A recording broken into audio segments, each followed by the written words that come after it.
First of all, you spoke about Amazon, and I would assume you're talking about the e-commerce ecosystem as a whole.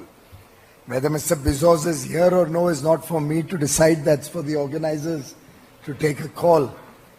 But the reality is that very recently I read that the Competition Commission of India, based on their preliminary findings, has already initiated an inquiry into the business practices of Amazon.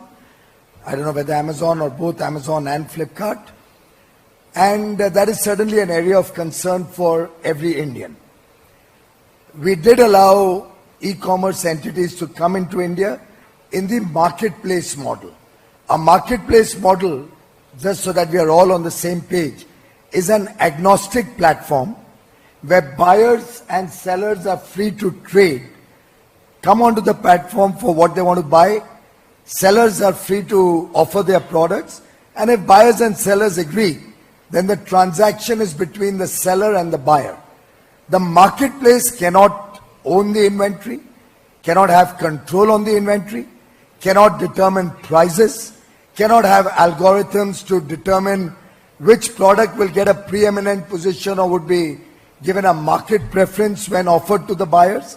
There are several established rules of a marketplace. I think as long as everybody follows those rules, we very much welcome e-commerce into India, and they're happy to come and trade and serve the people of India.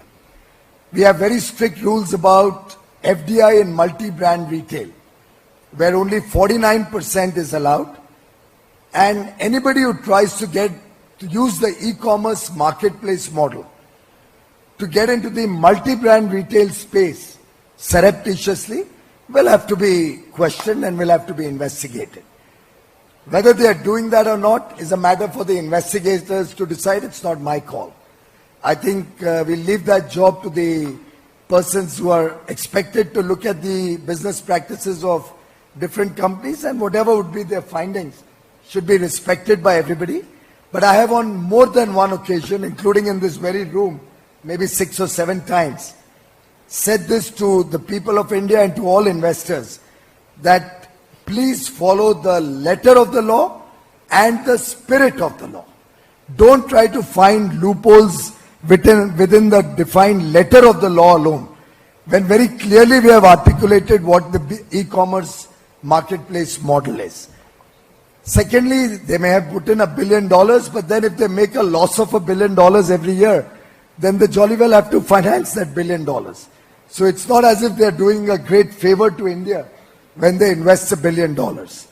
They are investing money over the last few years, also in warehousing and certain other activities, which is welcome, which is good. But if they are bringing in money largely to finance losses, and those losses in an e-commerce marketplace model, a fair marketplace model in a turnover of $10 billion, if you're going to have a loss of $1 billion, $1.5 billion, it certainly raises questions where the loss came from.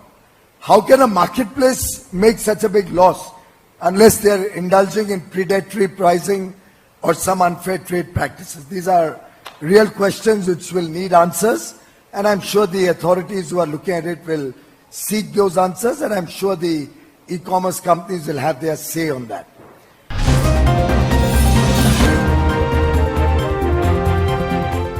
अब खबरें पाइए सबसे पहले हमारे mobile news application पर। Android या iOS platform पर जाइए, HW न्यूज नेटवर्क को सर्च कीजिए, डाउनलोड कीजिए और अपनी सुविधानुसार भाषा का चयन कीजिए। खबरों की भीड़ में अपने काम की खबर पाते रहिए।